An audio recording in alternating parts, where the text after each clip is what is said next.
Hello students, welcome back. आज हम लोग बात करेंगे मार्केटिंग मिक्स के बारे में। तो मार्केटिंग मिक्स में 4 एलिमेंट्स होते हैं: प्रोडक्ट, प्राइस, प्लेस, मिक्स। तो इसको हम लोग बोलते हैं 4 पीस ऑफ मार्केटिंग। ठीक है, 4 पीस का मतलब क्या हो गया? पहला पीस हो गया प्रोडक्ट, दूसरा पीस हो गया प्राइस, तीसरा हो गया प्लेस, और तीसरा हो गया प्रमोशन। तो आज हम लोग इस मार्केटिंग मिक्स में हर एक पॉइंट्स के बारे में बात करेंगे। तो the marketing mix consist of various element which have broadly been classified into 4 categories, popularly known as 4 P's of the marketing. These are product, price, place, promotion. तो यहाँ पे सिंपली जब भी आपसे कोई क्वेश्चन पूछता है मार्केटिंग मिक्स से रिलेटेड, आप वहाँ पे सबसे पहला काम क्या करेंगे? 4 पीस को समझाएंगे कि यहाँ पे जो मार्केटिंग है उसको 4 पीस में बनाया गया है। ठीक है, 4 पीस पहले आप बताएंगे, फिर उसके बाद आप कोई भी कॉन्सेप्ट बताएंगे। तो जब भी कोई कॉन्सेप्ट आता है मार्केटिंग मिक्स का, तो 4 पीस याद रखिएगा: product, price, place and promotion. तो सबसे पहले स्टार्ट करते हैं प्रोडक्ट से कि प्रोडक्ट में क्या क्या चीज़ें होती हैं। प्रोडक्ट मीन्स गुड्स, सर्विसेज और anything of the value which is offered to the market for the sale. For example, Hindustan Liver offer number of consumer product like toiletries, close-up, toothpaste, Lifebuoy soap, etc. Detergent powder, surf wheel. For the product, food product, refined and vegetable oils.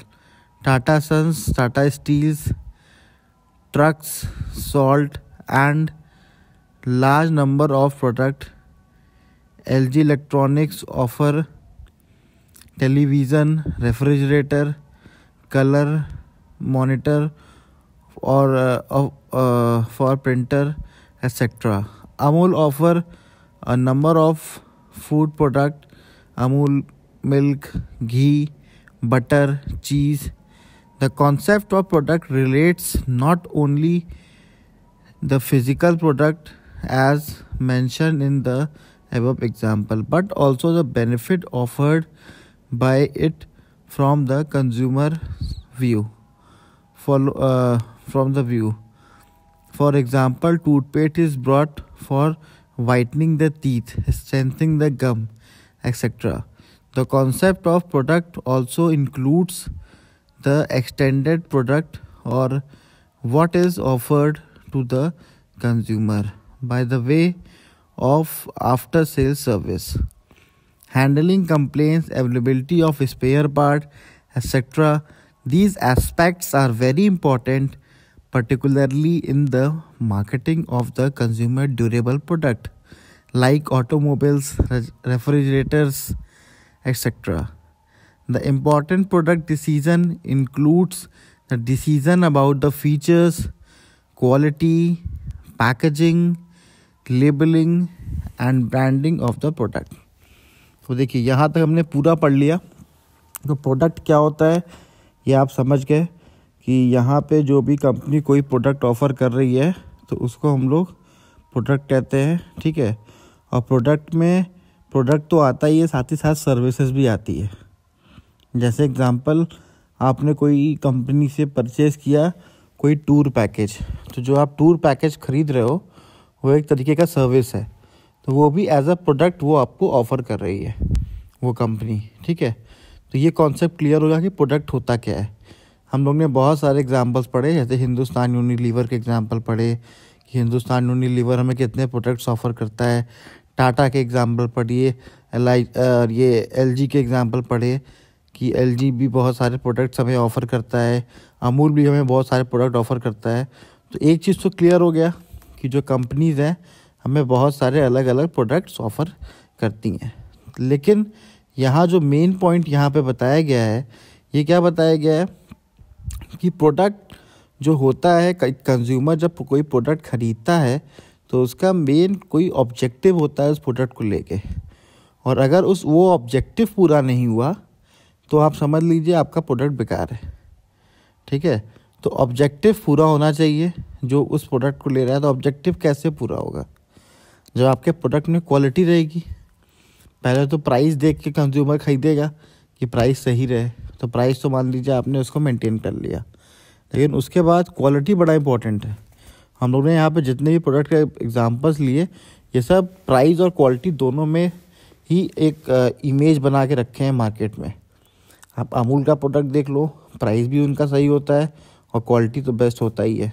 ठीक है, आप Hindustan Unilever का example देख लो, price भी सही रहता है, product भी सही रहता है। तो यहाँ पे आप देखोगे कि जितने भी बड़ी कंपनीज हैं वो हमेशा ये ध्यान देती हैं कि प्राइस भी सही रहे और प्रोडक्ट भी सही रहे, प्लस जिस काम के लिए कंज्यूमर खरीद रहा है वो उसका काम वो होना चाहिए, मतलब वो दुखी नहीं होना चाहिए आपके प्रोडक्ट यूज़ करने के बाद।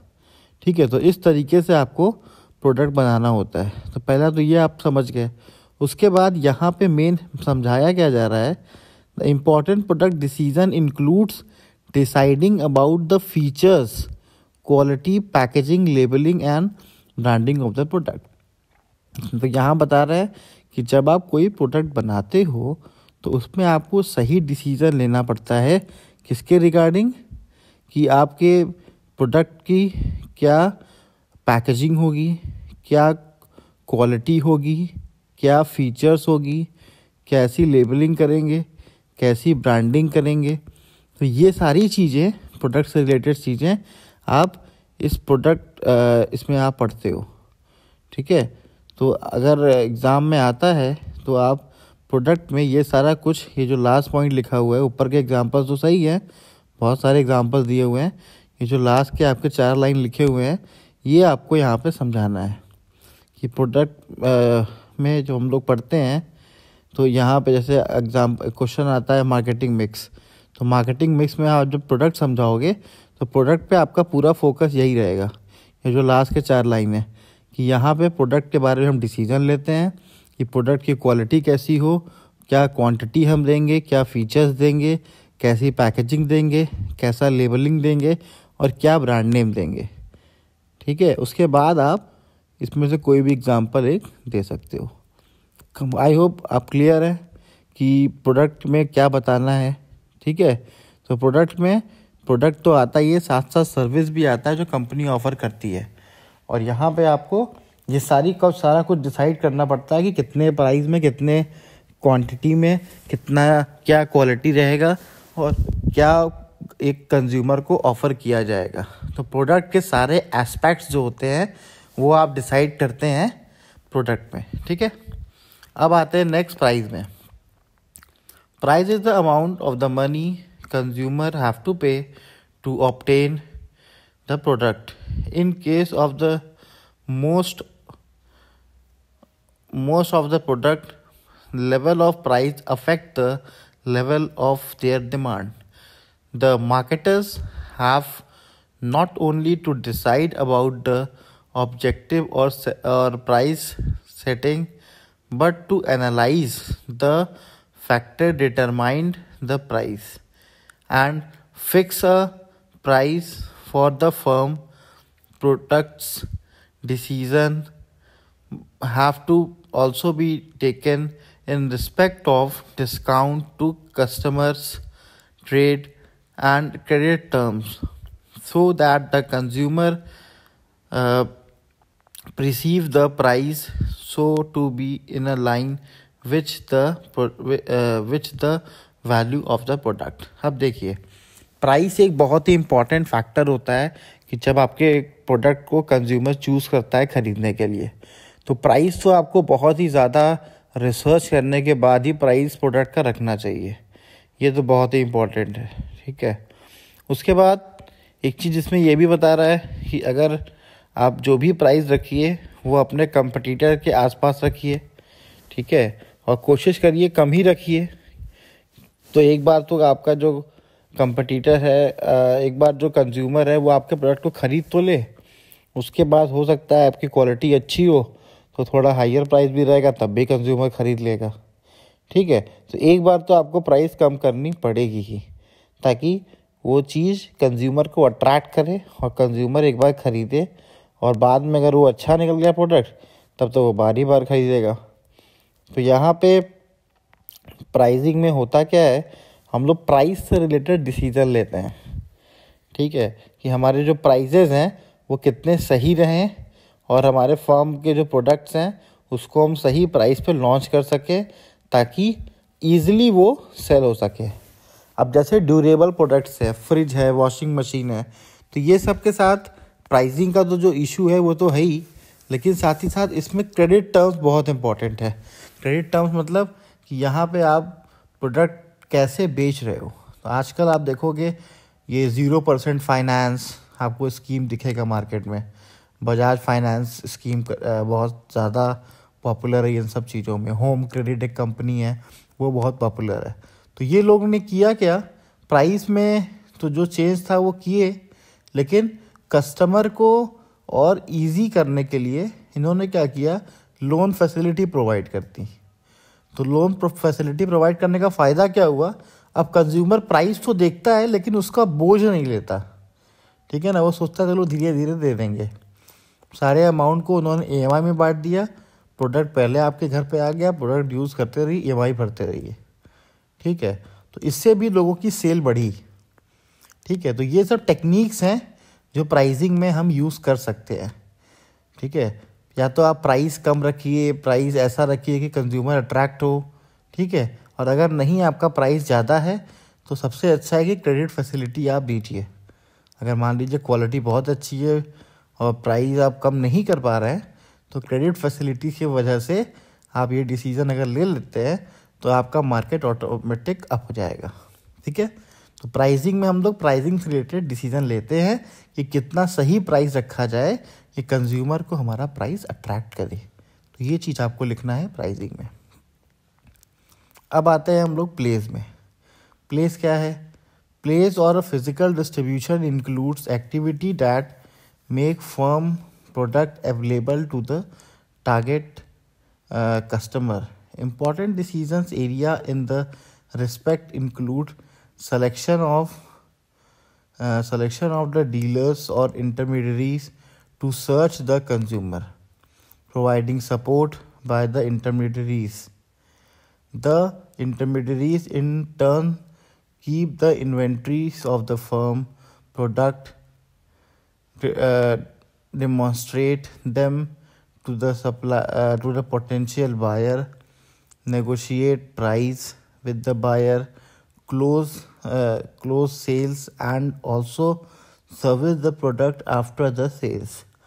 The other decisions are related to the managing inventory, shortage, and the warehousing and the transportation of goods from the place it is produced to the place it is required by the buyer. तो place की जब हम बात करते हैं तो अब यहाँ पे आपको सोचना होता है कि जो गुड्स है आप कहाँ पे अवेलेबल कराओगे, ठीक है। तो गुड्स अगर आप अवेलेबल करा रहे हो किसी भी एक मार्केट में, तो ज़रूरी नहीं है कि आप पूरा गुड्स एक साथ अवेलेबल करा दोगे। आपको किसी न किसी जगह पे उसको रखना पड़ेगा, ठीक है। या तो आप वेयर हाउस बनाइए या फिर आप होलसेलर बनाइए, ठीक है। तो वेयर हाउस बनाते हैं तो उससे रहेगा क्या कि जब भी आपके मार्केट में प्रोडक्ट की डिमांड आएगी तो तुरंत वहाँ से प्रोडक्ट कंज्यूमर के पास पहुँच जाएगा। और कंपनीज़ के बाद ये भी एक ऑप्शन होता है कि वो एक होलसेलर बना दे। तो होलसेलर बनाने का फ़ायदा क्या होता है कि वो होलसेलर आपके सेल्स को भी बूस्ट करता है।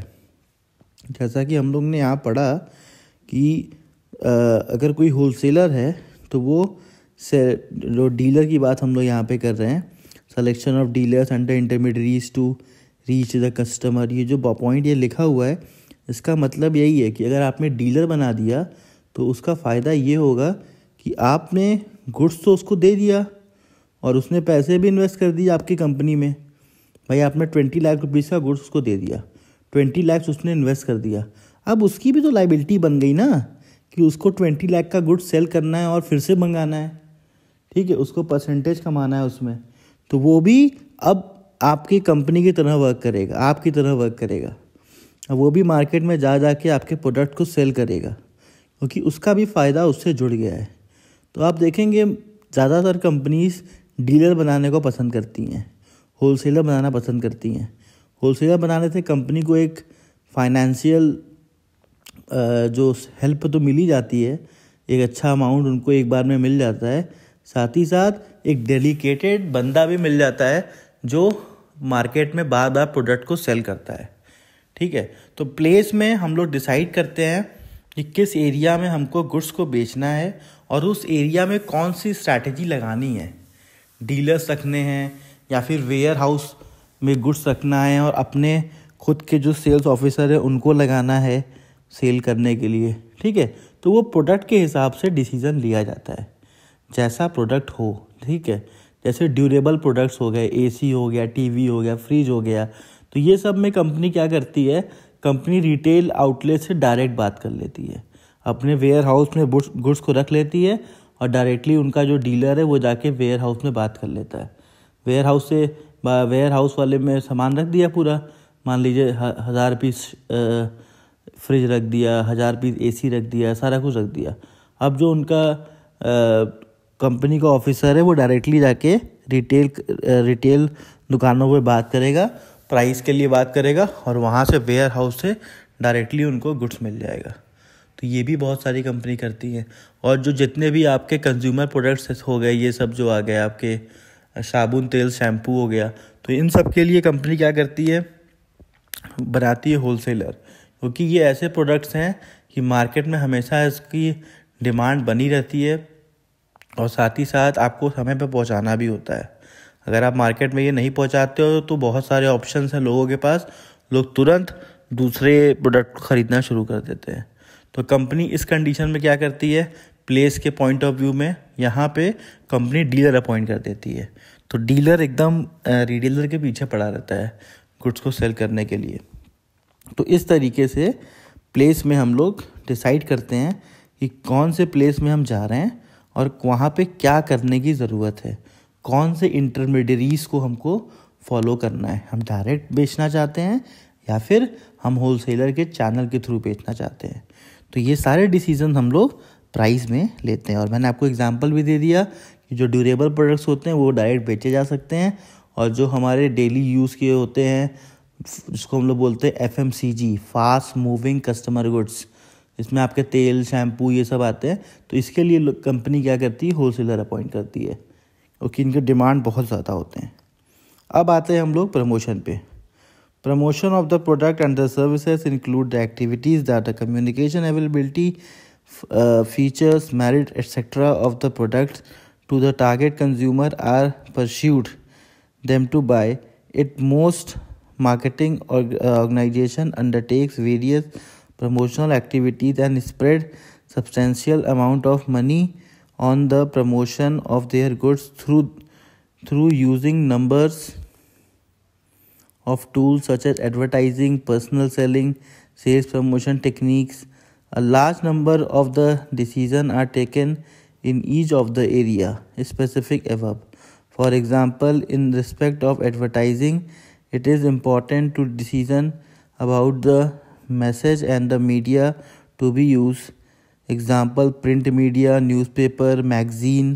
The objective of consumer.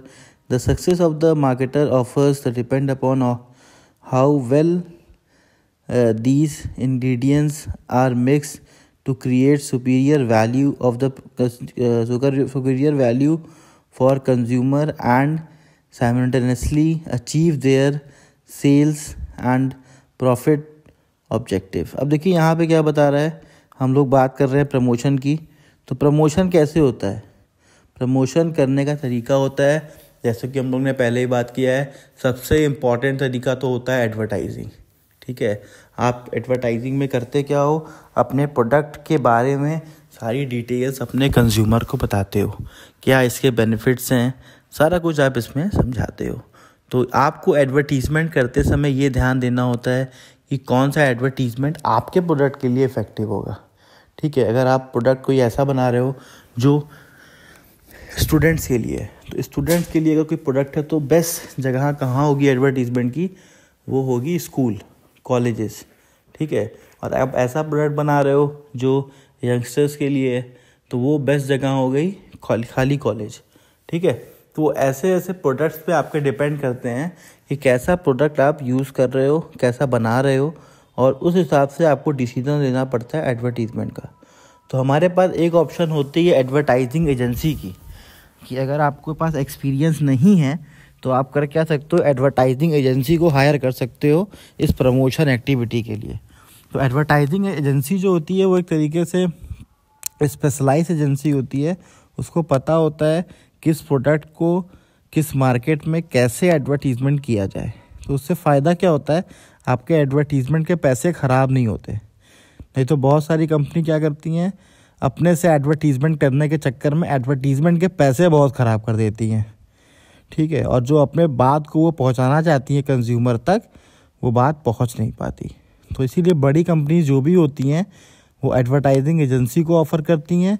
तो एडवर्टाइजिंग एजेंसी फ़ीस तो लेती है, लेकिन जो आपको आउटकम देती है वो आपका बहुत वर्थ करता है, ठीक है। तो यहाँ पे ये बताया जा रहा है कि प्रमोशन आपको इस तरीके से करना है कि जो भी पैसे आप प्रमोशन में खर्च कर रहे हो, वो बात जो आप कहना चाहते हो कंज्यूमर को, वो चीज़ वहाँ पे पहुँचनी चाहिए।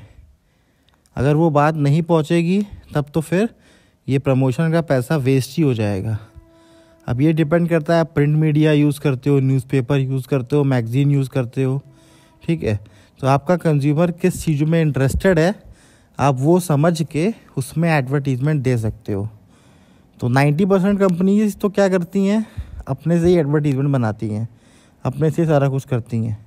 लेकिन जो 10% बड़ी कंपनीज़ हैं वो एडवर्टाइजिंग एजेंसी हायर करती हैं ताकि उनका एडवर्टीज़मेंट का पैसा कहीं पे भी गलत जगह ना लगे। क्योंकि एडवर्टाइजिंग एजेंसी जो होती है वो स्पेशलाइज होती है एडवर्टाइजिंग बनाने में।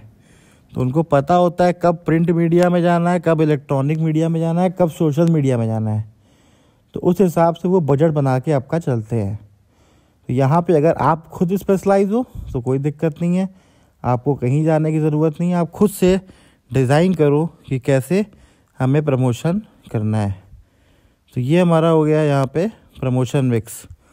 तो हम लोग ने आज के वीडियो में क्या क्या सीखा कि हमारे पास 4 तरीके के मार्केटिंग मिक्स हैं, प्रोडक्ट, प्राइस, प्लेस और प्रमोशन। तो प्रोडक्ट में हम लोग ध्यान देते हैं प्रोडक्ट की क्वालिटी में, पैकेजिंग में, लेबलिंग में, ब्रांडिंग में। और प्राइस में हम लोग ध्यान देते हैं कि प्राइस हमारी सही रहे, स्ट्रैटेजी हमारी सही रहे, प्राइस कब हमको चेंज करना है या फिर चेंज नहीं करना है, ये सब चीज़ें बात किया। और प्लेस में हम लोग ने बात किया कौन से चैनल से हम गुड्स को बेचेंगे, डायरेक्टली जाके बेचेंगे वेयर हाउस बना के, या फिर हम होलसेलर अपॉइंट करेंगे, होलसेलर के थ्रू, रिटेलर के थ्रू गुड्स सेल करेंगे।